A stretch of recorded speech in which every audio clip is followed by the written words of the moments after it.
Welcome back to UKSG Green 2025. It is almost midnight, so we are going to get straight into this. Drakodan, we have a £5 donation from Ugyu. I hope I'm saying that correctly. The name, what is that? Ugyu, thank you. The name choice is Goose. Just a standard goose, like just Goose. the overused meme. All right. Goose. Fair enough. I'm expecting tons take of it away. honks. Take it away. All right, yeah, this is gonna be Undertale, and I'm just gonna get started in 3, 2. I was about to hit my split key, but whatever. All right, 3, 2, 1. Let's go. All right, yeah. So this is Undertale. I am Drakodan. I used to run this game like a decade ago. Now I'm doing a run here.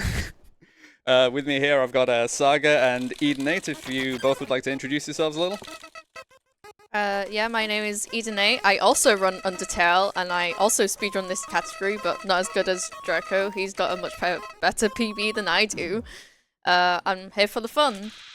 And I'm Saga. I don't really speedrun this game, I know a bit about it, but I'll try my best for commentating today. I mean, it's a fun old time. We are doing the category name has been accepted and it's up on the screen, so I assume I'm allowed to say we're doing Genocide today. Oh, Geno. So Undertale is billed as the game where nobody has to die, and instead in this category, absolutely everyone will die. Everything that is possible to kill, you kill in this category. You know, this game is definitely billed as just you get to be friends with everyone and spare everything you come across. In Genocide, however, you need to kill absolutely everything that can be killed. That's up to and including going out of your way to grind in every area for every enemy that you can possibly find. And then once you hit the Geno cap for the area, you absolutely know about it very quickly. No, I don't need to do the menu there. All right, there we go. Yeah, so there's definitely different kill counts in every area. So we're gonna kill the frogate here. This doesn't count, but the reason why we kill it is because it increases our level to level 2.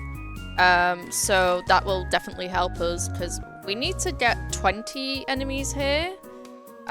So once we get past this cutscene and this very long hallway that we're about to see, we'll get straight into it, and hopefully we'll count to 20 properly.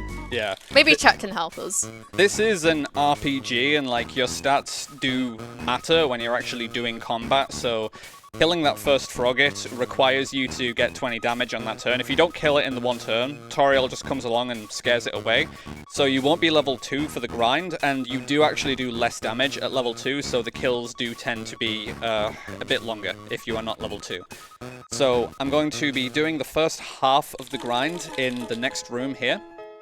Well, alternating between the next 2 rooms, where ultimately, encounters in this game are just tied to a step counter, like most RPGs. You just move through rooms and you get encounters, so that's one. And every time I get an encounter, I'm going to switch rooms and get an encounter in the next room, because it resets your step count, so you can generally get encounters more efficiently. The 2 enemy types that I'm going to find at the start of Ruins here are Whimsun, which you've just seen, and Frogate, which I've just killed here. So, they're not strictly a 50% chance each. I think Frogate is slightly more likely than Whimsun. Whimsun is the better of the 2 to see per encounter, because you just kill it immediately in one hit, regardless of the strength of your hit. Whereas Frogate, it's a 2-turn kill, and you need to make sure you're getting reasonable quality hits. And when Frogate retaliates, you don't have a guarantee of being able to quickly end the attack. If it's the frog animation in the corner, you can just run into that attack to end the animation early. But if he gives you like the hop-hop attack, then you are going to have to sit and wait for that animation to finish. So we're currently at 4. I'm going to sit in these 2 rooms until like 10, and then go on to a following room and get 1 more, and the first half of the grind is going to end at 11, which is going to be 9 left. So that's 6. I've only had 1 Whimsun so far. I think this is pretty tragic so far. This is not great. Like I say, Frogate is a little more likely on a per encounter basis, but I would really like to see more than 2 Whimsuns, please. That would be nice. So this is probably going to be level up at 7 at this pace. Okay, that was a mistake, so I actually need to get a central hit. And it is probably still a damage roll to kill on this next hit, even with a central. Yep, exactly. Oh. 29, gotta love it. Alright. Yeah, so that very first frogate that we killed, it's pretty unique actually, in that you can just kill it at like 20, I believe. Yes. Whereas all of these, they require quite a bit more damage than that. And that's why it's a little bit annoying. But now that we've leveled up, it should be a bit easier. Yeah, so that was 8, and now I'm level 3. So now if I get Froggets, I can kill him with 2 red hits instead. So you can do it slightly faster. You do still need to be a little careful with the frame data on when you do the hits, because you do need to make sure you're doing 30 damage. So that's 9 kills. I'm going to get the 10th kill at the end of this room now, and then the 11th kill at the end of the next room. I'm also, when I'm grinding for an encounter in place here, normally you need to like move around and advance the step count to be getting encounters, but we can just hold up and down simultaneously to make the player character, the fallen child Frisk, just wall hump in place, we call it. And that just advances the step counter without actually needing to move around. So we don't actually have to physically be moving around in the room, and it allows you to stay right next to a room transition, which is generally a lot more convenient. So that's 11 kills. We got a couple more Whimsons at the end, so it's like not the absolute worst, but it's not great RNG by any means. And now the last 9 kills are going to come in this room, where there's a few different kills you can get in this room, a few encounters you can get, and I'm going to start every encounter by doing the menuing I just did there, like doing a Z down Z, just in case I get the encounter that I got here, which is Frogget and Whimsun, so that I target the Whimsun first, and then you can just kill the Whimsun with a central hit very quickly. So that's 7 left. Frogget Whimsun is the best 2 enemy encounter you can get, so ideally I would like to get a couple more of these, but I mean, you know, it's RNG. This category is RNG hell. It is. 2 more smalls, alright. So don't we need like a single or a triple or something, ideally, or? Yeah, so this is going to be 5 left after this, so then I'd say ideally you would get like another Frogget Whimsun for 3 left, and then if you can finish with a triple mold small, like the triple encounter takes a while to get through, but at least it's the last encounter, and you're just away a little earlier. Because one of the things that makes initiating a genocide mode, even just in a casual play, a bit more difficult, is that as you get more kills, the encounter rate diminishes. Like, it takes longer to find newer encounters, the fewer enemies there actually are remaining in the area, and it's, like, partly as a deterrent to stop players from actually doing this. Yeah. The game just tries to make it as painful as possible. Yeah, basically, if we get, like, 1 remaining, that's really bad. If we have 2 remaining, that's kind of fine. Yeah, so. I think I'd heard that, like, the step count is similar enough between, like, 1 left and 2 left that Really? it's, like, definitely not worth running and finding another encounter for. Like, honestly, I'm just gonna take what the RNG serves up. It's like, if I'm at 2 left and I get a single, then alright, I'm taking the single, because honestly, if I run and try and get I could just get another single on the next encounter, so it's like, I'm not gonna mess around with it. Such as right here, it's like, this is the situation where it's like, well, do I run away at 2 left and try and find a double? I could, but I'm just going to not tempt fate, and I'm just going to grind for 1 more encounter at 1 left. Yeah. Now, I mentioned about, like, oh, you can potentially just run away and try and find a better encounter. A lot of people have, I think, just the misconception that in Genocide, you must kill everything you see and you cannot spare anything. That's not strictly true. As long as you are killing every uniquely flagged enemy and you're hitting the kill count for every area, you will enter the Genocide mode for that area. You just can't spare any unique enemies. Yeah, once we hit Snowdin, it's gonna be a little bit funky, so we'll bring it up again then. But basically, all you need to know is that you can accidentally like get out of doing the Geno route, even if you didn't mean to, because you didn't kill like 1 specific enemy. So. Yeah. So I am on Genocide mode because Napster Bluke ran away there, and we're about to get a new encounter with, but nobody came. This is the big indicator that you are currently on Genocide mode, when there is literally nothing left in the area, and I did indeed run away from that last mold small, and you can see Genocide mode is still active. So, like, yes, you absolutely don't need to kill every single enemy you see in order to keep a Genocide active. You just can't skip anything that's a unique enemy. Sadly, you do get this, but nobody came prompt in every individual room that can give encounters from now on, but you only get it once per room, so it's not too bad. And we're going to be coming now into Toriel's home, where she's prepared a lovely home for us to stay in for the rest of our lives. She just wants to, like, take care of us and treat us as her own child, so we're going to repay her generosity and maternal instinct by killing her. Like, why not? It's a requirement, okay? It's what I wanted to do in my casual playthrough, so... You can do it like in a, well, obviously you can't maintain a true pacifist route if you do it, but like if you're just in the normal pacifist route, once you reach the point in the fight where she like is willing to spare you, then you can just like kill her and get like the same damage value, and it's just like, oh, you're really gonna do it like that? So do some tech smashing here, get through. No, they don't do that, and now I want to leave the ruins, please. Thank you. So now she's gonna forcibly keep us here, like basically imprison us against our will. She's doing it for our own good, apparently, but I still want to get out of here, so like I don't want to hear it, just let me through. And then once we reach the end of the ruins, we get into a fight with Toriel, and that's going to be our first boss fight of the run. So here we go.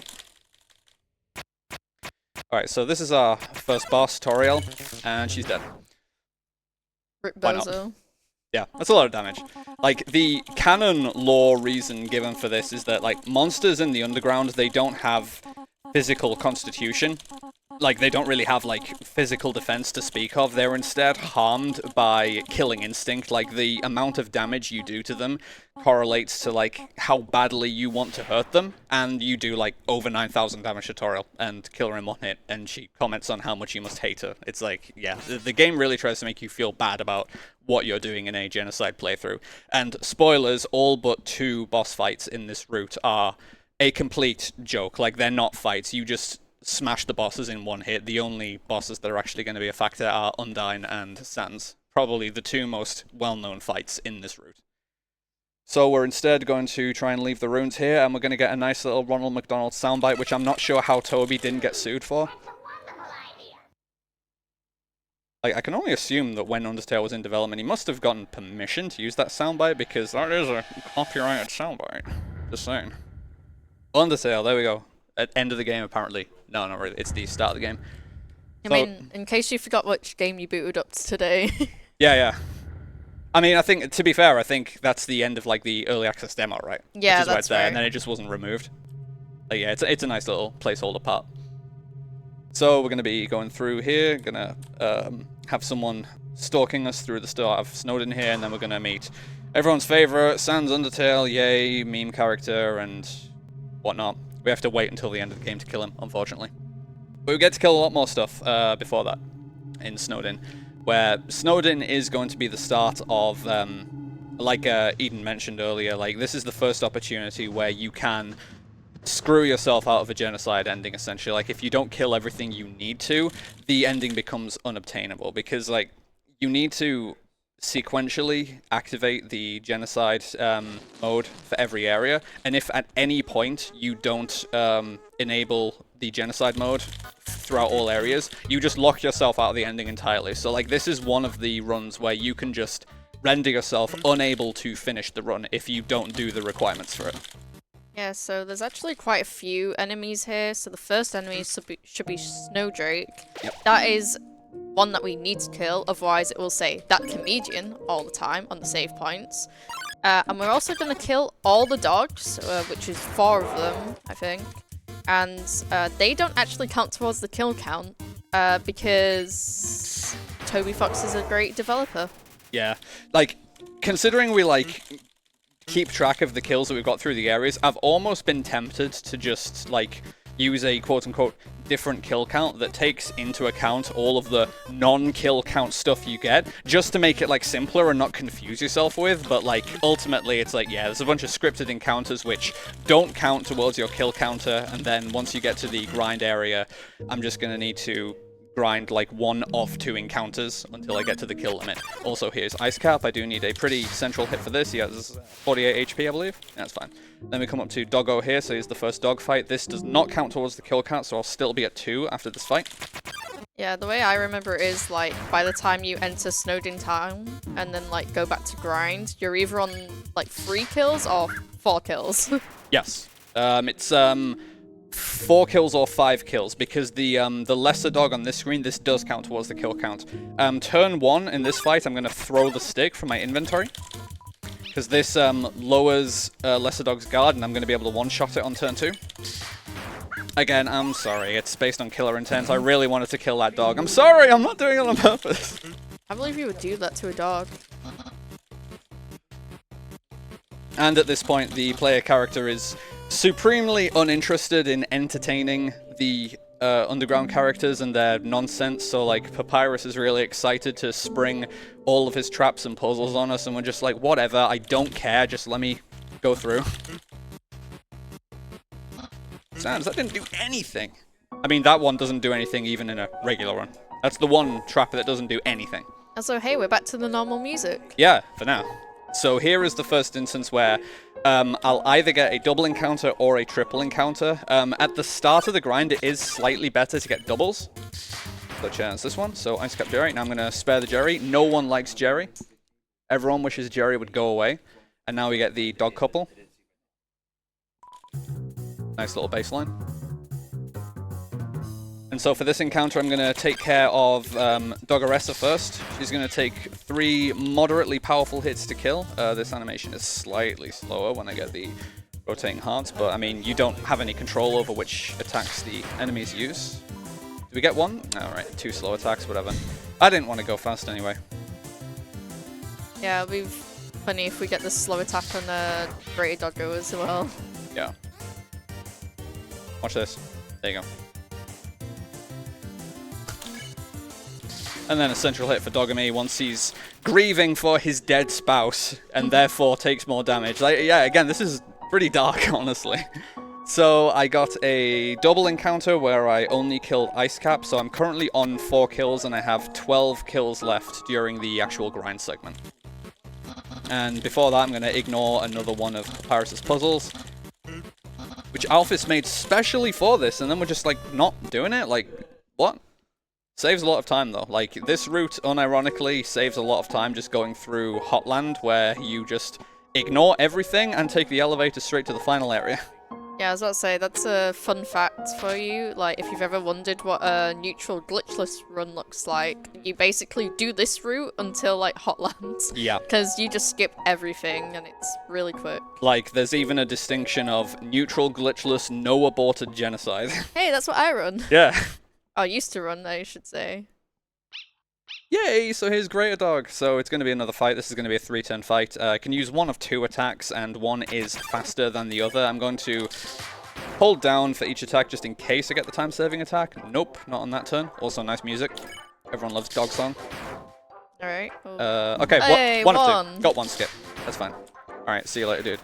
So, like I say, like the other ones, that does not count towards the kill count. We still have 12 left for the grind because I got Ice Cap Jerry in the dog marriage room. Could I get in for a quick donation? Yeah. Please do, yeah. Excellent. We have a £5 donation from Xylex. Says, hi, thankfully home safe and sound after a long day at the event. Good luck to all of the runners, especially looking forward to this playthrough of Undertale. Eden and Saga on commentary is a match made in heaven. Wishing you all well. I'll take this time as well to remind you to put any donations that you have coming in, please do put them towards the incentives, the Name the NPC for Toilet in Wonderland and Through the Fire and Flames for Clone Hero, which we are still doing incredibly well on. Back to you. Thank you, yeah, Alex. Thank you very much. So now we're into the actual grind section. So straight back to wall humping and just waiting for the step counter to elapse. Like I say, for the start of the grind, it is slightly better to get these double encounters where I can just get out of them pretty quickly. Because during the triples, when the enemies actually get turns, Jerry causes the enemy attack animations to last slightly longer. So that's 2 kills I've gotten so far, so I'm at 10 left. So I'll be at 8 left after this encounter finishes. Do you like seeing those triples? I like seeing them near the end of the grind. They do take a little longer on average at the start of the grind, while you are getting faster encounters with a lower step count, though. So I think the breakpoint is once you're at 6 left, I think the triples start becoming faster on average. But I mean, there's not a huge amount of time variance in Snowdin anyway, not unless you are starting to take additional encounters to finish the grind. And if I'm in a position where it's like 4 left and I get Ice Cap Jerry, I'm currently at 7 left, by the way, I think. I'll honestly just take the Jerry, just so that the next encounter is guaranteed to be the last one. So I believe this is going to put me at 5 left because I'm going to be killing the Childrake, and then, yeah, like, why did I even go there? Whatever. I don't know. I've never played this game. You just felt like damaging yourself for no reason. Yeah. Oh, and then I got the RNG one where it's like, yeah, moving towards the bottom left like this is like the quote-unquote safe strat, but it is possible for Childrake's attack to spawn in the correct spot to damage you. And fun fact, I have died in a race before because it happened to spawn in the correct spot as I was going to the bottom left enough times in a row that I took enough damage to die in a race. My RNG is definitely not rigged. How does that even happen? Yeah, I don't know. I think I'm at 4 left now after finishing this encounter. Oh, I was not counting. Yeah, I'm trying to keep count, but I'm also just talking a lot of trash. I'm sure chat was keeping count. Yeah. So if this is Ice Cap Jerry, I'm honestly just gonna take the Jerry just so that it will put me at 2 left, and the next encounter will be the last one. And then if I've somehow miscounted and I go into Snowdin and the music hasn't changed, then I get to be like, ah. Yeah. Yeah. They call that a cringe moment. Very true. Alright, I can get away with a much faster hit on Childrake next turn. Generally, like, I'm trying to be cautious enough that I'm not, like, under-hitting any of these enemies and causing them to take an additional hit to kill, but, I think we're fine. So I think this is 2 left now, so I should be, again, assuming I've counted right, and that's not a 100% guarantee because I've just been talking and distracting myself. If I'm at 2 left, then this will be the last encounter, so we'll see. And like I say, when I walk into Snowdin, if the music hasn't changed, then I will be thinking, ah, and I might say, ah, and then go back and get another encounter in here. Yeah, like... Encounter's taken a while to appear, though, so the step count is very long to get this encounter, so this is either gonna be 3 or 2 left. But it's like, if I get a triple here and I leave the Jerry alive and then I need another kill, I'm just gonna be like, oh my god. But either way, I'm gonna kill a Jerry here. Unfortunate. So we'd never want to deal with Jerry for this reason. Jerry sucks and takes ages to kill. Isn't it like 100 health or something? Like 10/10s or something? Something like that, yeah. His defense is stupidly high, and then he just stands there and says annoying things, which you then try and skip as fast as possible. Like, even like the game dialogue, like turn by turn, like, nobody likes Jerry. It's like, oh, these enemies appeared. Jerry came too. Like, he's like one of the harder enemies to fight. Like, hardest to down quickly, but as you can see, he doesn't put up much of a fight himself, which I'm pretty grateful for. All right. Okay, good. I didn't miscount. Cool. Yeah. I mean, I was killing everything in that encounter either way, but like, yeah, apparently didn't miscount. Cool. So as soon as you time it closer to the middle, obviously it does more damage. Yes. And if I can see from the enemy's health bar that they have, like, you know, only a bit of health remaining, then I will, like, underhit the last hit to save a little bit of time. Like, you may as well get the attack sooner. That becomes more relevant later on as we get stronger weapons that require more precise aiming to get high damage on. I know which fight this is, but I don't want to get it wrong. It's the Papyrus one. Yeah, I knew it was this one. And it's the hardest fight in the game. Yeah, second boss in the game. Oh boy, 20k damage. I mean, 20k, that's a lot. That's roughly about how much we're going to do to the next boss. Second hardest, more like second easiest. I mean, yeah, that too. Sorry, my words are not working today. Well, that's not what I expected. You're blue now, that's my attack. Yeah, we don't even have time to turn blue now. Like, I'm pretty sure on Genocide mode, like, if you just don't actively fight Papyrus on the first turn, like, nothing happens. The game just waits for you to either kill him or spare him. Like, because Undying kind of has a weird quirk, because if you, like, don't fight the monster kids, then you can, like, not fight Undying. So it's kind of silly. Also, like, coming up, I'm going to explain it now or maybe later, because it's slightly audio, isn't it? Audio-based. Ish, yeah. I'm going to be going here for the only actual, like, glitch/skip that I'm going to be attempting in the run. This is Seagrass skip. This is like a 4-frame window to get a couple of inputs at a particular time. I have not missed this in a run yet while I've had the timer running, so here's hoping. Got it. Nice. Yeah. So this allows you to regain control while the cutscene is going on. Like, Toby's a really good programmer, and ultimately movement in this game is decided by a single value that's either on, like, 1 or 0, and, like, if the value's on 1, then, like, you can move around. If the value's on 0, you can't move, and so the idea is, well, the game just sets you to the non-movable value while you're in a cutscene, but there's multiple janky things you can generally do to force that value back to the 1 that allows you to move around. That's really the crux of the true pacifist runs and the neutral runs that use the punch card exploit. Because the punch card is like the big broken item that just allows you to gain control in virtually every cutscene the game throws at you. So here's Waterfall. This is personally like my favorite area of the game to run. It's nice and chill, and honestly it's a pretty easy pedestrian pace area. We got a couple of like sections here where Undyne is going to chase us with spears, and getting through this first section with 0 frames of movement lost is next to impossible, but I always try to play it as clean as possible. Generally, you always have to stop your rightward momentum at least once here though. Also, we have pretty easy 18 kills here. There's no nonsense, no like dogs you have to worry about. It's just nice and easy. But if we get a single Temmie later on, viewers at home may know what I'm on about. We will cry. Now, I mean, it depends on the encounters that you get previously. That is true. Because it is possible to end up with a like odd kill number. The kill requirement for this area is 18. I'm currently at 2 because I took the Aaron and then the Woshua. If I'm on the odd value, then it is possible for me to enter the final room at a pretty standard time with 1 left, and at that point getting a single Temmie is the fastest encounter you can get. That is the best case scenario.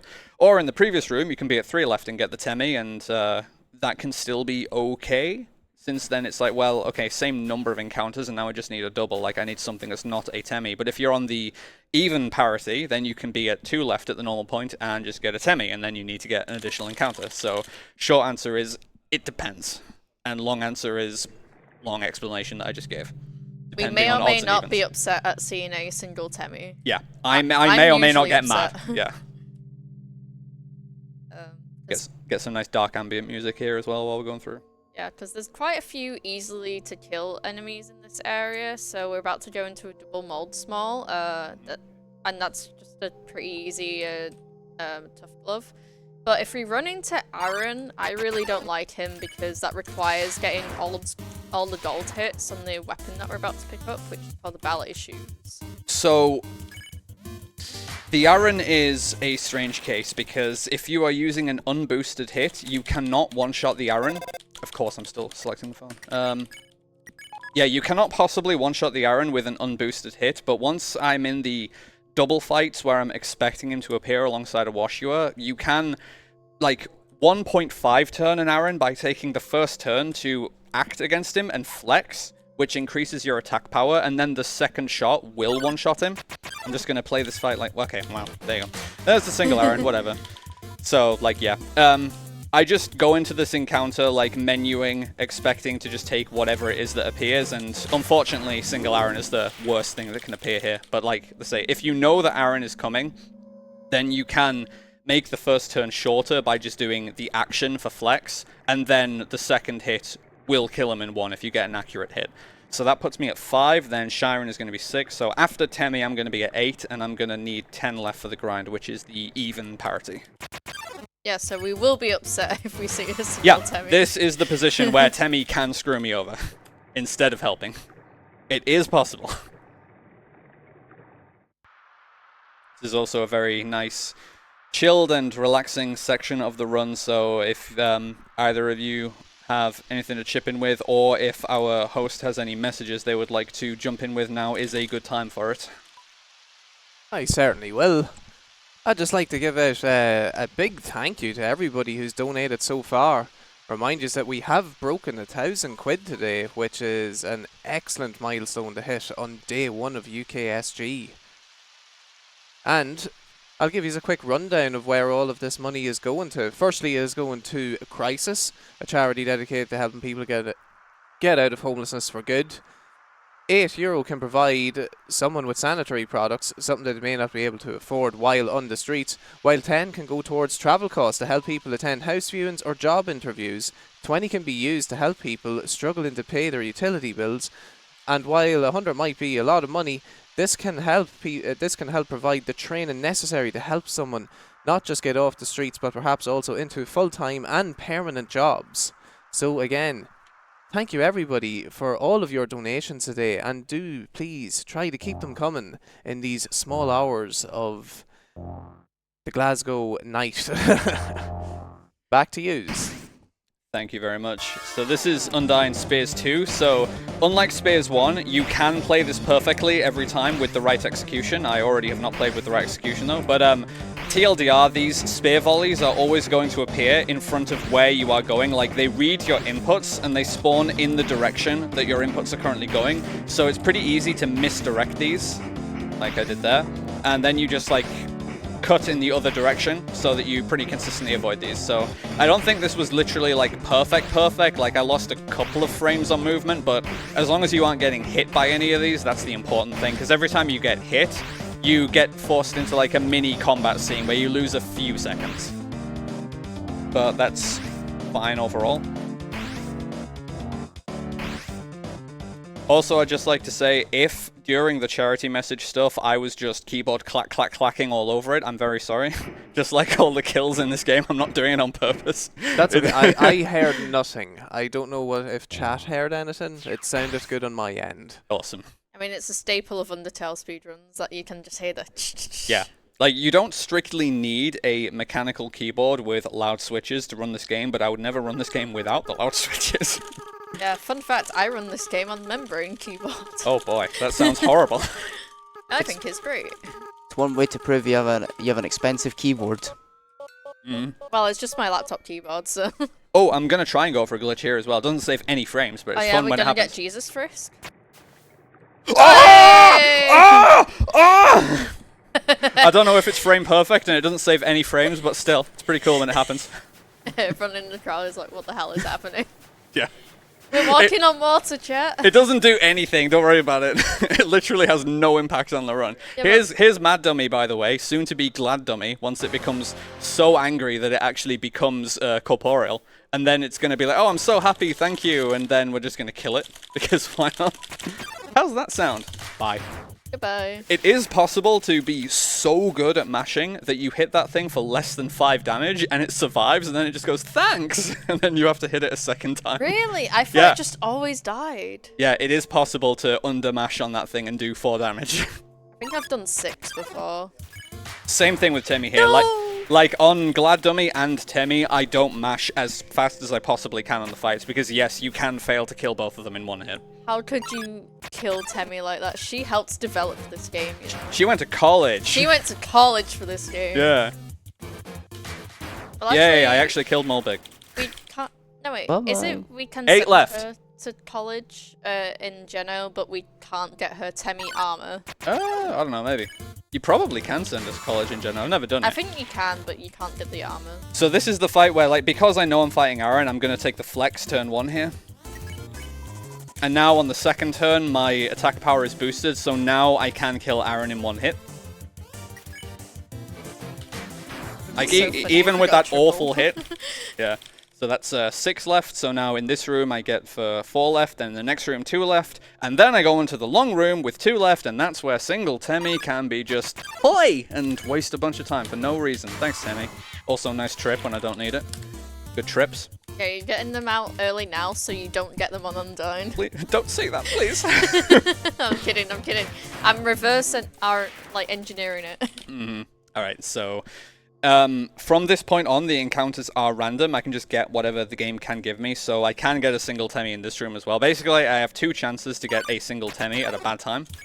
Okay, so this is standard fight. So I'm going to have 2 left in the final room, and I just want any permutation of a double, please. Just do it. Just like, it's like 15% to get a single Temmie. Just don't do it. To be fair, none of the RNG so far has been, like, catastrophically awful, so it's like, I don't know. I can't be too mad if it does happen, because, like I say, nothing's been, like, super bad so far.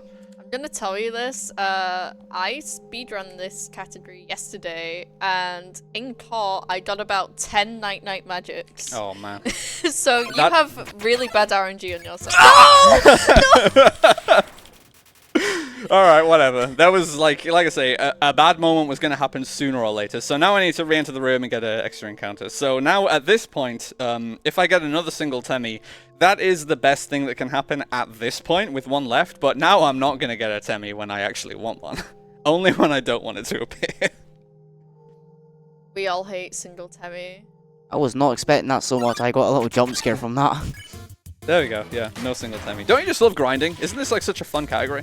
Yeah, I love it. Great. Again, it's a meta thing. Like it's deliberately made to be not very fun in a casual sense, so that players don't do it. It's fun when you have the right RNG. Yeah. Like, I've honestly been tempted to just be like, you know, can someone just make a fixed encounters mod so I can, like, run this category and see, hey, this is the time I could get if I actually got good encounters for once. Get like, a 4-leaf clover. Like, the only factor is your execution. You don't be like, okay, well, I didn't PB because I got, like, 5 single encounters in core. Again, thanks. I was a minute ahead and it didn't mean anything. Great game. Yeah, so we're gonna get to car after Undyne, but just a Edenite fun fact, I'm pretty sure the percentage chance for a single and a triple are like exactly the same, like 5% or something like that. Yeah, which is why I get nothing but singles. Yeah, so if we see a single, just know we could be having a triple instead. So, everyone first thinks about Sans when it comes to this category, but honestly, this fight coming up, Undyne the Undying, in a speedrun sense, this is the much harder of the two. Getting a good time in this fight is much more demanding than Sans. You don't really lose time in the Sans fight as long as you know, don't die and you're not taking extra turns to heal. But getting the fastest time on Undyne requires you to take no damage in the fight because her attacks slow down slightly after you take damage. And I need to hit every single of these curses with the weapon that I have right now, the ballet shoes. I need to hit almost all of these in dead center, which is frame perfect every time. To get the quick kill on this fight, which saves a turn and saves like 15 seconds, I need to hit all but like 12 individual curses frame perfectly in the dead center. So honestly, from this point on, like starting the fight, I'm just going to be locked in on executing the fight as well as I can. Like I say, surviving the fight is like not even a concern. I expect to no-hit this fight every time, but getting the quick kill is another matter entirely. You need to be extremely accurate in this fight. Look. So, like, that was 1 miss, that was 2 frame perfects and 1 miss. So that 1 miss is 1 of 12 that I can afford to miss in this entire fight. Right? At least you get to listen to one of the best tracks in the OST in this fight. I'm really consistent at missing 1 so far. Too bad that's not good enough because there's like 14 turns to do this fight. She has 23,000 HP and you have 14 turns to get the quick kill. So if I maintain this pace where I'm missing 1 per turn, I am not on pace for the quick kill. It is that demanding. Like, my frame perfect input rate is 66% right now and that's not good enough. Nice.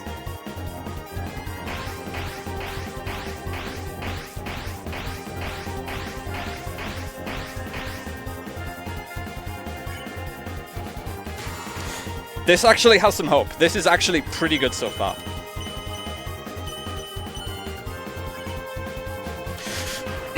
That's a bad turn.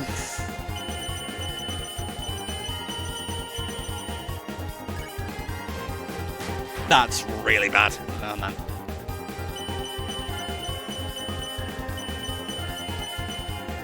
Here is the quote-unquote very difficult attack to dodge, and I'm going to be using what is called the Ford strat. By many years ago, one of my friends, Ford, realized that you can dodge this attack by simply dodging to the side like that and then cutting diagonally. Cheers, Ford. And once again, same thing.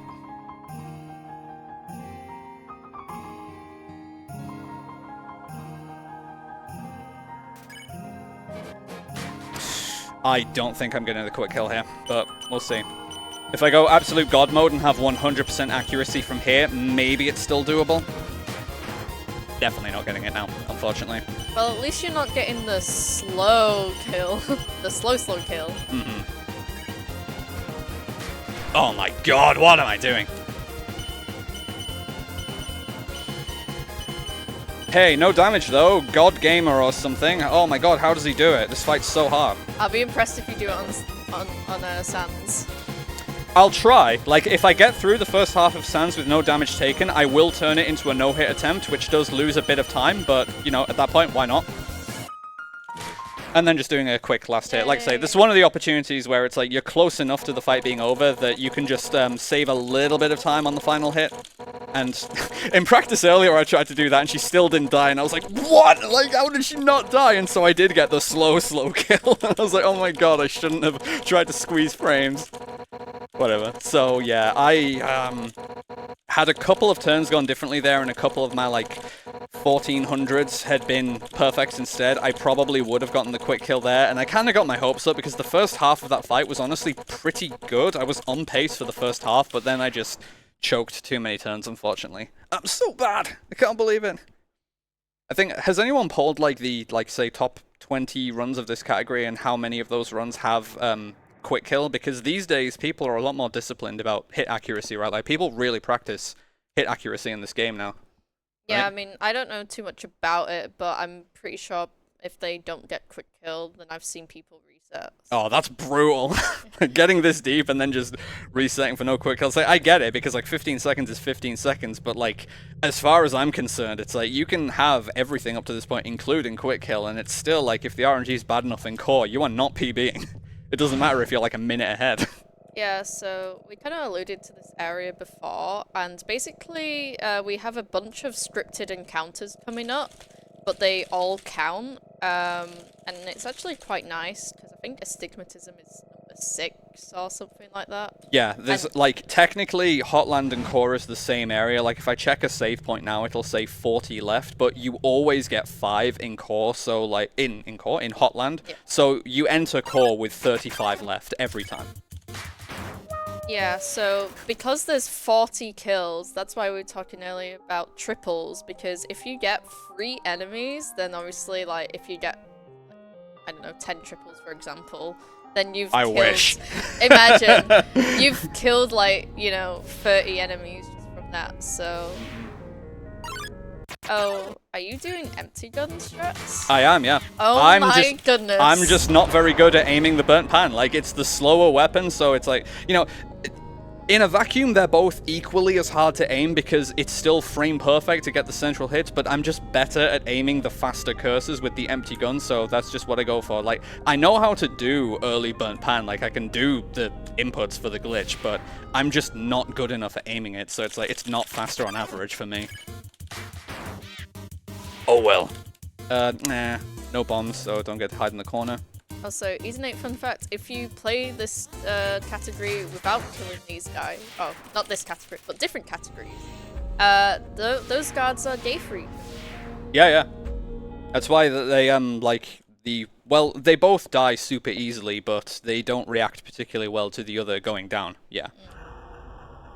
I'll just take a safety heal on this save point. This is the most direct save point that there is to at least get a heal on.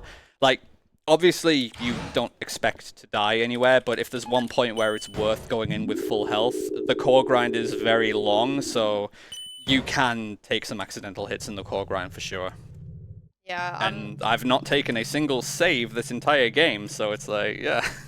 Yeah, I'm pretty bad at taking damage in core, so I'm always having to go to the save point. I can't remember the last time I've died in core, but I have gotten very low a couple of times where it's like, I am taking hits that I just absolutely should not. And, I mean, there's a strong correlation between those runs and the ones where I fail to kill astigmatism in one hit, and it actually gets an opportunity to attack me. I hate astigmatism. Yep, I absolutely hate it. Like, I know I have astigmatism in real life, but I also hate it in the game. Yeah. Like that joke? I heard. Don't worry, Muffin's going to die. Muffet is not an enemy that you can just turbo mash. I do need to get a minimally good hit here. Because I don't know exactly what a health count is, but it's like 1,000 and something. Also, I'm talking through what should be a sacred moment. We're talking over her funeral, sorry. Well, I mean, when I was at ESA, I told people to have a moment of silence for this, but apparently I'm not as moral or upstanding anymore. I don't know. Yeah, then I mean, this cutscene is like 10 seconds or something like that. It's a lot longer than 10 seconds, yeah. I think I'm thinking because in No About a Geno, you pick up the spider donut. Oh, yeah. Yeah, when you skip the fight, it's not too long, for sure. But when you're actually waiting for the spider to do its thing and pay its respects, that's a lot longer than 10 seconds, for sure.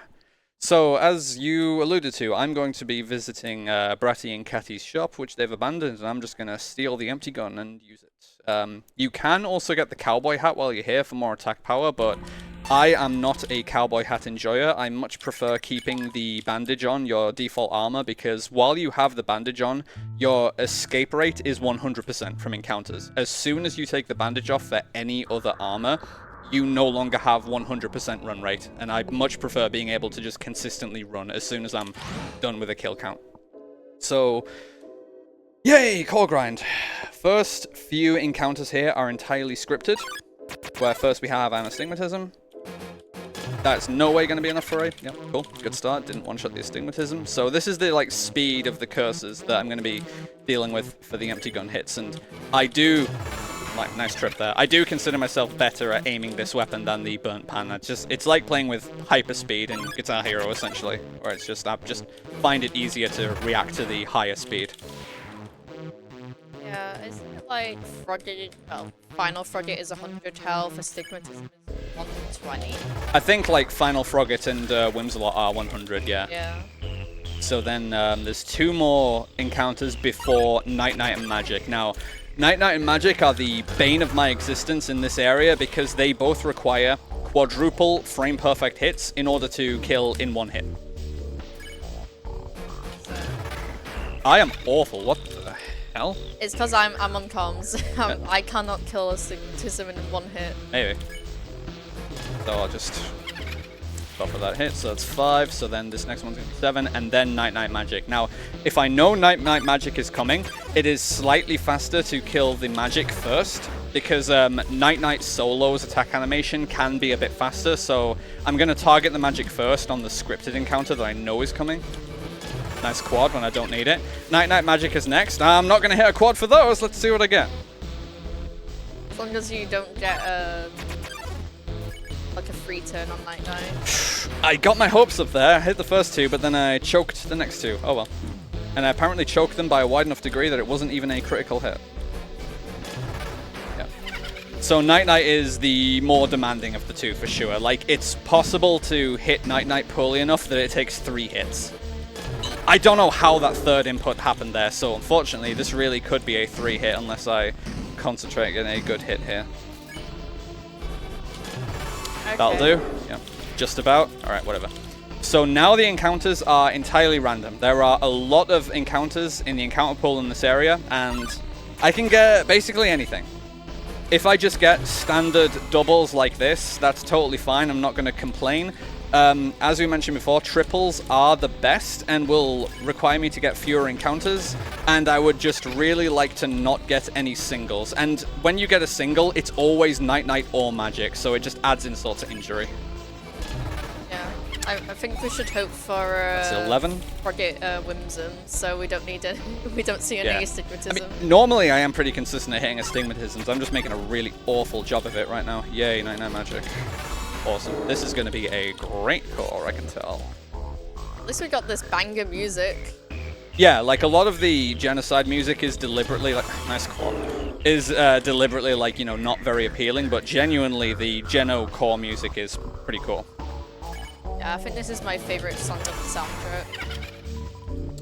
So that was close to a quad, but I mean, close is not close enough. I haven't really listened to the soundtrack, but I like this song. Yeah, it's quite good. That's 13. So I'm going to be staying in this room until 26, then go to an adjacent room for 28, and then I'm going to go to the... Will you go away, dude?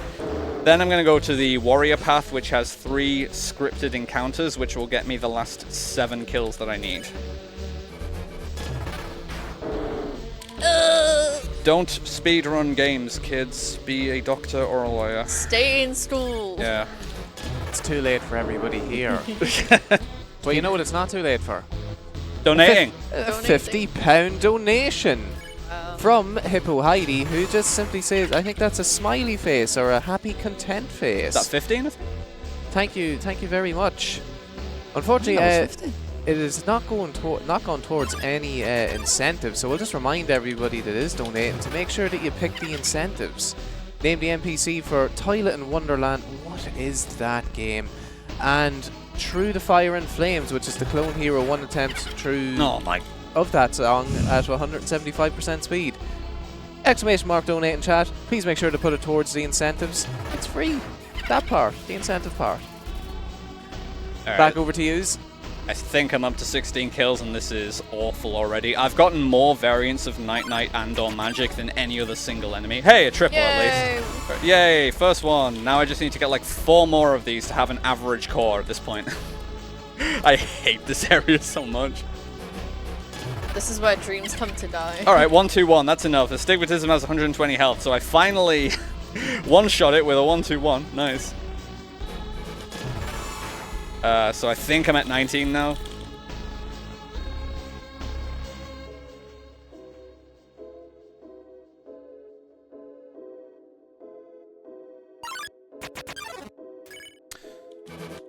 Awesome, dude. I love this game. So this will be 21 after this. Another Night Night Magic. Seriously, like, I've had so many of these in recent runs. This is insane. I had more yesterday. You get very familiar with these guys. Like, if you're actually good at the game and can execute very well and hit quads, these are the same as getting any other double. Because like I say, if you hit a quad frame perfect input, these die in one turn like everything else. It's just I am not consistent enough at it. So they lose me time when they appear. So that's 21, I believe. That was such a close quad as well. I was like, oh. Yeah. Close. It's like, I psych myself out when I see that the first couple of hits have been perfect, and it's like, that's enough reaction time to be like, ooh, and get excited, and then I just miss. Oh my god! Remember, these are the same chance as a triple. Mm-hmm. And this is what, the third single I've had versus one triple? Definitely not rigged. Definitely the same probability. 22, I think. I think Toby Fox might have messed with your laptop before this one. Maybe.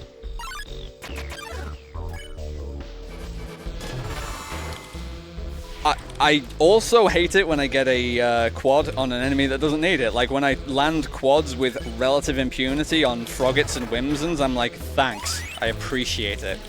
Hey, it's just practice. 24, I think. Oh, no. Yeah, 24, I think. So I think I'm actually should be going up here now. My advice, don't speedrun games with RNG. I clearly haven't listened to that advice. Mm-hmm.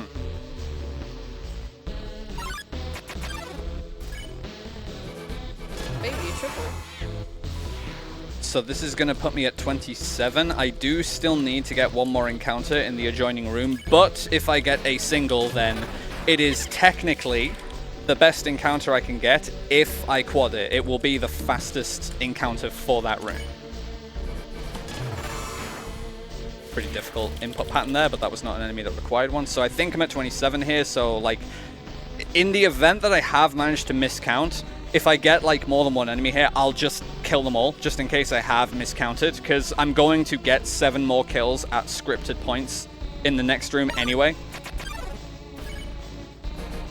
Alright, so even though like I think I only need the Night Knight here, I am going to kill the Night Knight and the magic. This is actually pretty dangerous, the health I'm at here.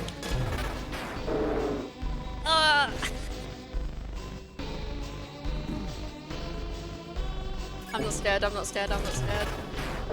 You're scaring me. Sorry. The health bar scares me. It's okay, Draco is a gamer. Yeah, out of a pure abundance of caution, I'm going to go back and use the save point to heal. Like, it's like, obviously it loses a bit of time, but it's a really stupid move for me to not heal now, because of the 3 scripted encounters, there's another Night Night Magic encounter, so like, I'm in danger at 7 health, and I get to check if my kill count is accurate. 6 left. Okay, yeah. So I just need the 3 scripted encounters here. This has been a horrible core. Like, seriously horrible. Just like all my cores lately. I have had multiple runs where, thanks to the time save in Waterfall from having Seagrass skip, saving like 30 seconds, I've had multiple runs get out of Waterfall like a minute ahead, and it just hasn't meant a damn thing. We love this game, by the way, chat. This is the greatest game ever. And I haven't had enough Froggets to even have a single frog jumping at me attack, where I can show the nice little glitch where you can, well, not glitch, but like you can hide in the corner and the frog just never hits you. And I haven't even had the opportunity to show that off here because I've just been getting so many damn Night Night Magics. Here's another one. Yeah, this one's scripted though, so like, you know, I'm not mad about this one appearing. It always appears. I'm mad about missing the quad though. Watch this, turn 2 quad when I don't need it. Alright, well, so close, so nearly, close. nearly. Can I predict we get another one after this? Yeah, this is the last opportunity for me to get a meaningful quad. Not quite. Still need a decent hit here to two-shot this. Yeah, hello. Okay, so when I said last opportunity, like that turn was the last opportunity. Now I can get 3 quads in a row that don't mean anything, and I can maximize my salt. Easy! Nice. And that was a difficult pattern as well. Whoa! Alright. Look at these dodges. Oh yeah, and since healing, I haven't taken a hit either. So like, you know, if I get through this with no damage taken, I didn't need to take that heal. But there, I took damage. So I would have died just there if I hadn't taken the heal, in other words. So what you're saying is it was worth it. Yeah.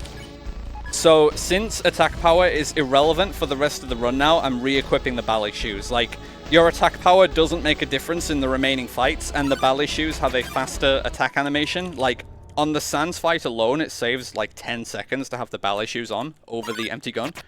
So it's well worth the slight amount of menuing time to put the ballet shoes back on. And now that the core grind is finished, the Genocide ending is 100% locked in. It's not possible for me to avoid getting a Genocide ending now. Like, because we're going to be coming into Metaton here with Metaton Neo. The only way you can finish this fight is by fighting. Tough fight. Nearly 1 million damage. Easy. A lot of damage.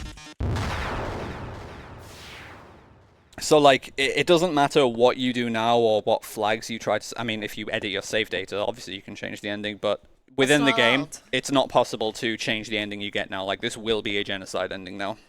And the only enemy that we're going to fight is Sans. I mean, technically you kill Sans, but not actually, like, during the fight itself. You try your very best to kill Sans, but just ain't possible during the fight.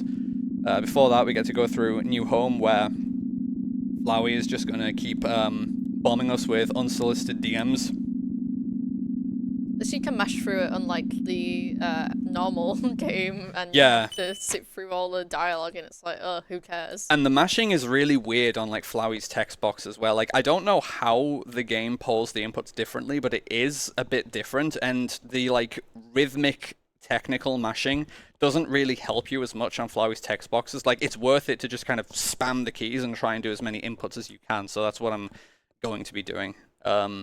Okay, I did take a bit of damage, so I'm going to take like another heal as I go past this save point. I'm not going to save because I am a gamer, but I am going to heal because I'm only half a gamer. Oh, I did save, whatever. Well, this saves far back enough that if I die on Sans, it's still going to set me back a lot of time, so... I mean, maybe in the interest of the marathon, you might want to save before Sans, but that's just my opinion. I'll consider it. Okay, alright. We've been talking about me needing to, like, no-hit Sans, and now we're talking about if I die on Sans. Those two kind of contradict each other. I'm still hoping for the no-hit. Also, you want another fun fact? Go for it. You should have probably gone left here first, because it's faster than going right first. Oh, is it slightly faster? Alright, fair enough. I think so. In glitchless, you go left first. Okay, one thing I didn't mention is, if you see all the text boxes, you see that Draco here is just spamming the keys. So it allows you to go through the text boxes as fast as possible. So basically, person setting keys will allow you to skip these text boxes. So it will save a lot of time during the run. Yeah, like, there's ultimately just two keys, there's like Z and X, but they're also mirrored on Enter and Shift, so like you can use both of your hands to accelerate the text mashing, essentially, and like I say, during these Flowey scenes, you just kind of spam the keys however you can, but during the normal text boxes, there's like a rhythmic technique that's used, like a piano roll between the sets of inputs, and it's a pretty like disciplined approach where like there's software that essentially shows your like key presses per second, and text boxes per second is the metric for like how high quality your text mashing is. Generally, like, if you can consistently do, like, 10 or more text boxes per second, it's, like, pretty brisk. And generally, I think 15 is the cap for text boxes per second, because it's, like, 2 inputs for a text box and, like, 30 FPS games, so I believe 15 is the theoretical maximum. Alright, so that's the last text box, and we're just gonna roll straight into Sans. Why not? Alright, let's hope for a no-hit, everyone. Yeah, hopefully. In before I, Take damage on the first one. Yeah, take damage before I even, like, gain control on the fight, yeah. Which can happen.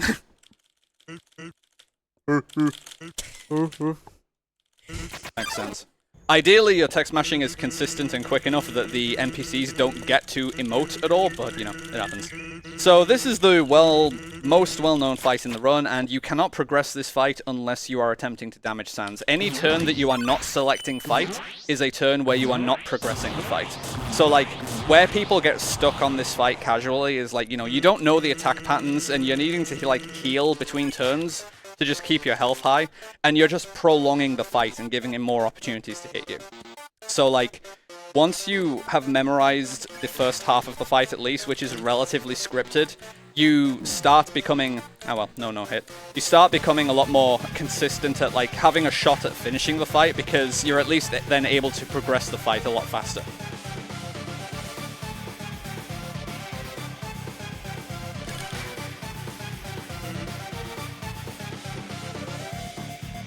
Like I said, this fight is separated into like 2 phases, where the first half of the fight, most of the attacks are scripted. And in the second half of the fight, after you gain the option to spare Sans, he attacks for most turns almost entirely randomly. And there is a lot of reaction in the second half of the fight. Like, for the first half of the fight, I know exactly what's going to happen turn by turn. But in the second half, there's just a lot of having a brief moment to react to what he's doing. Watch that be the only hit I take through the entire fight, and then I'm like, man, I could have no-hit that. Yeah. I mean, you might be hit through the menus as well. Possibly, yeah. It's like, if you're just trying to go as fast as possible and menu through the menu bones, you can avoid taking damage if your menuing is frame perfect, but it needs to be frame perfect menuing to avoid having at least 1 frame of contact with the bones. I will be highlighting anytime I do a frame-perfect menu turn, because it's worth taking the small victories. Yeah, because well, those that definitely wasn't perfect. Those singles in car. Mm-hmm. We need to win those back. Like, the game doesn't play fair, so like I'm just gonna take what I can get. So this is the last turn before the second phase. This is where, like, you get the opportunity to spare Sans if you want, and then he just dunks on you and instant game overs you. It's also a free heal point if you have any healing items. So now these jump cut attacks, these are entirely random, and I just need to go on reaction. I do not know how to predict which of these will appear.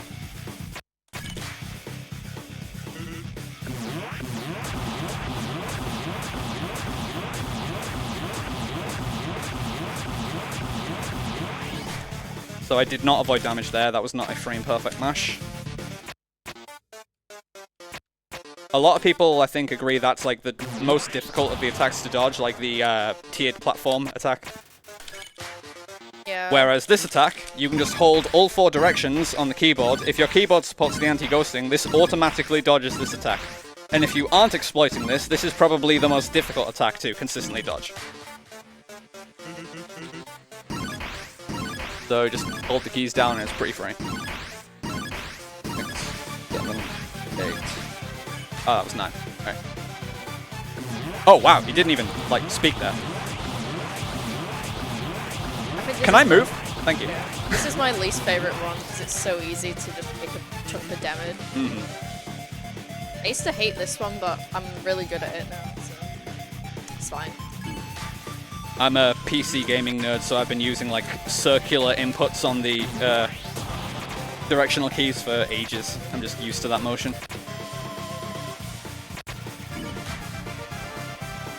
And this is the last attack before the special attack. Yeah. Do you think this, well, actually this technically isn't even a special attack. Yeah, that's true, that's true. This is the attack before the special attack. Yeah. I'm bad. Alright.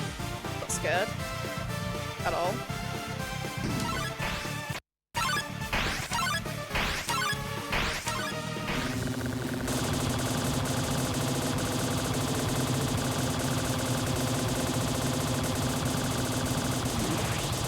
Easy game.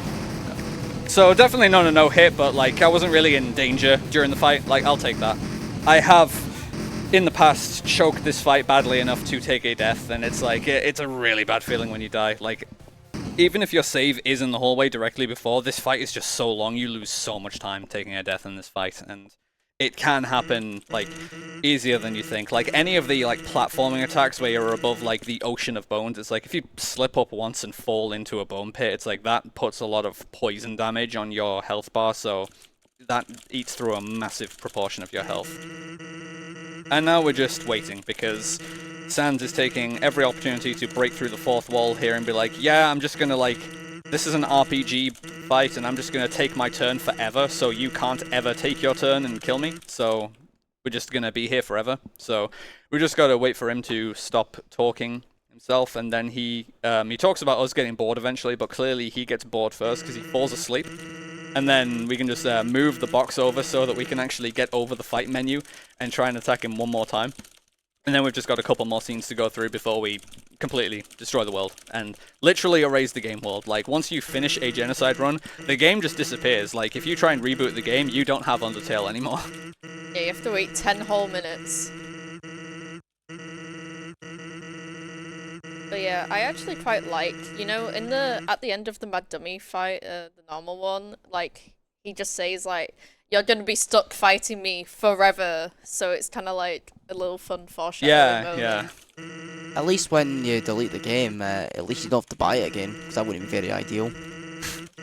Yeah, like that should have been the next step. It should have just like uninstalled and unbought itself from Steam when you complete the Genocide. You got to buy the game again now. I agree. And people would do it as well. People love this game enough that they'd probably do it, and they'd be like, actually, this is genius game design.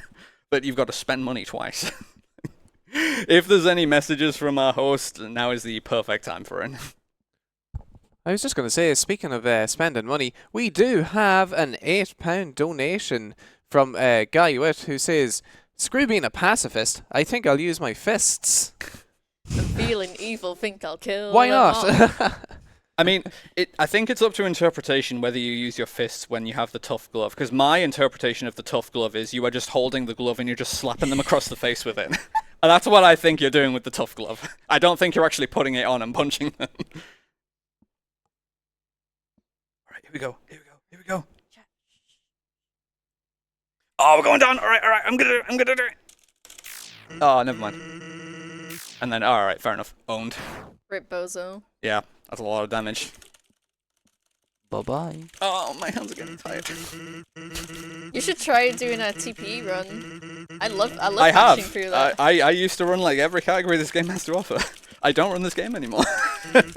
Environmental storytelling. You only brought it back for this event. Yeah, basically. Yeah. I submitted it. It got in. Like, sorry to the people who submitted the like actual Undertale run. Sorry about that. I didn't bother because I was like, you know what? You've got this. Yeah. Because after this, he's thrown out the window. Hey, the Fallen Shard's throwing it out the window. I'm not doing anything. All I'm doing is selecting either erase or do not. And spoiler, I always choose do not because the jump scare ending's the best ending. Alright, yeah, that's gonna be fun for chat. If by some miracle they've never seen the end of this game, it's quite a loud noise, so just a little volume warning when we get to that point in like, what, 2 minutes-ish? Yeah, about that. Hey, look, there's no mercy icon. There's no mercy possible. No mercy.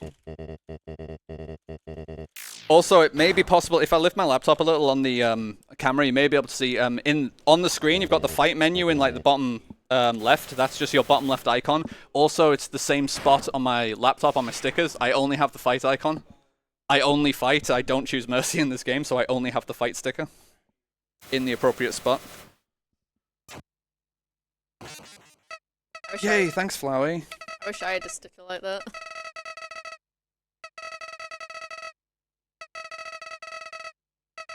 I'm your best friend. Yeah, and now the moment which is like, so if anyone had like only done the single neutral playthrough of this game, this is like everyone's favorite screen to see in the game.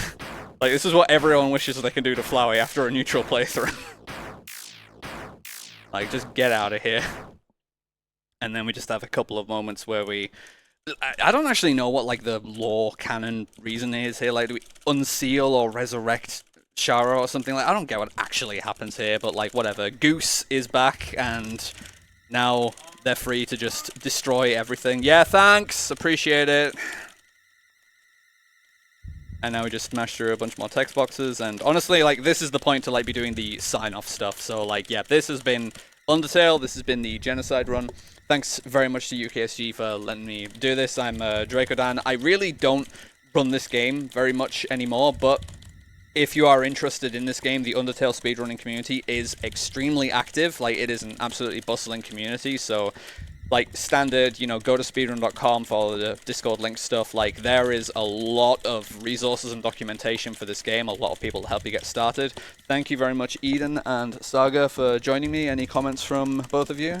I'd like to thank Drakodan for allowing me to commentate, because obviously I still need to get used to this, because obviously I've never done this before. You're going to run this game next, right? Yeah. I don't know about that. You next event. No. But yeah, thanks for having me. It's been really fun. My right hand's so tight. Here we go. Double hand mashing. Next time To be honest, I don't need to be mashing during the text progression. I don't know what I'm doing. Yeah, next time we'll do a co-op and we'll just switch. Oh, time in 3, 2, 1, and time. What? Yeah, barely under 110. So this is why I don't submit my marathon estimate as 110, because honestly, nothing went catastrophically wrong in that run, and that was still barely under 110. So, like, yeah, I don't submit 110 as the estimate anymore. And, Right. oh, we've got, like, 5 seconds till a jump scare. I'm just going to trigger it as soon as possible. By the way, jump scare incoming, sorry. Yep, there Oh it yeah, is. and then the game window moves because it's just like region capture, but it hijacks control of the game window, and then it's like, yeah, even if you're playing in full screen, it just hijacks the game window, and yeah, there's a lot of people get really spooked by that first time. It's pretty good. All right, that's Undertale. I can literally reopen the game window. You wouldn't even be able to tell. I'm reopening the game window right now. You can't even tell it's open because the game's gone. You can probably hear it though. All right, that's Undertale. That's the game. It's gone, so thanks very much. We're going to get set up for the next run. Thank you all very much. Thank you very much. And yes, we are going to go straight to an intermission because it is 1 AM. We need to get to bed. See you soon.